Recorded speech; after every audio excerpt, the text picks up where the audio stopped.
AI বা artificial intelligence সত্যিই এক অদ্ভুত জগৎ, তাই না? মনে হয় যেন ওর অজানা কিছুই নেই। যেখান থেকে যাই জিজ্ঞেস করি না কেন নিমেষেই উত্তর হাজির। ইতিহাসের জটিল প্রশ্ন হোক বা ইঞ্জিনিয়ারিং মেকানিক্সের কঠিন পেপার সলভ করা, সবই ওর নখদর্পণে। একটা প্রম্পট দিলেই সুন্দর পিপিটি বানিয়ে দিচ্ছে। আবার সাধারণ একটা ছবি দিয়ে যদি বলি আমাকে মালদ্বীপের বিচে বসিয়ে দাও, চোখের পলকে নিখুঁত এডিট করে দিই। আমাদের আজকের আলোচনার বিষয়বস্তু হলো এই এআই। আজ আমরা জানার চেষ্টা করব এটি আমাদের জন্য কতটা ভালো আর কতটা খারাপ। আজকাল বিভিন্ন কাজের জন্য নানা রকম এআই টুল ব্যবহার করা হলেও সাধারণ মানুষের কাছে সবচেয়ে বেশি জনপ্রিয় মূলত দুটি নাম, গুগল জেমিনি আর চ্যাটজিপিটি। এখন প্রশ্ন হলো এআই আসলে কী? সহজ কথায় এটি হলো কৃত্রিম বুদ্ধিমত্তা, যা মানুষের বুদ্ধি কাজে লাগিয়েই তৈরি করা হয়েছে। অনেকের মনে হতে পারে যে এআই হয়তো বিশাল কোনো মেমোরি কার্ড বা স্টোর রুমের মতো, যেখানে দুনিয়ার সব উত্তর আগে থেকেই সেভ করা আছে। বিষয়টা কিন্তু তা নয়।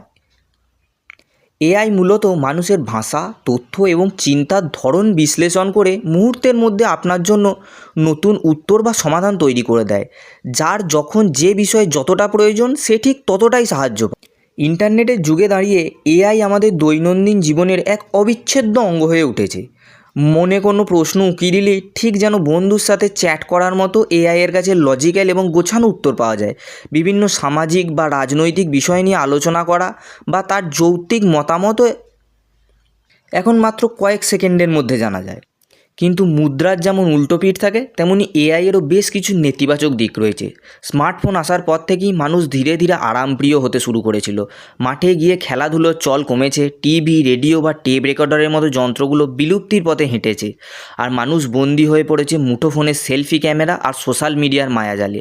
এখন এই এআই এসে মানুষকে স্ক্রিনের প্রতি আরও বেশি নির্ভরশীল করে তুলেছে।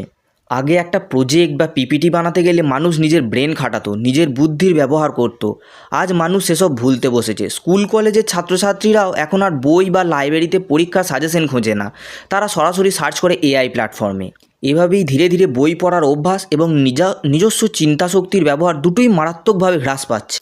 তাই পরিশেষে এটাই বলার, আধুনিক জীবনে এআই অবশ্যই একটি অত্যন্ত প্রয়োজনীয় এবং শক্তিশালী হাতিয়ার, কিন্তু কোনো কিছুরই অতিরিক্ত ব্যবহার বা অন্ধ নির্ভরতা ভালো নয়। যেটুকু সাহায্য একান্ত প্রয়োজন সেটুকুই এআইয়ের কাছ থেকে নেওয়া উচিত, আর বাকি কাজটা নিজের দক্ষতা, সৃজনশীলতা ও বুদ্ধিমত্তা দিয়ে সম্পন্ন করাই শ্রেয়।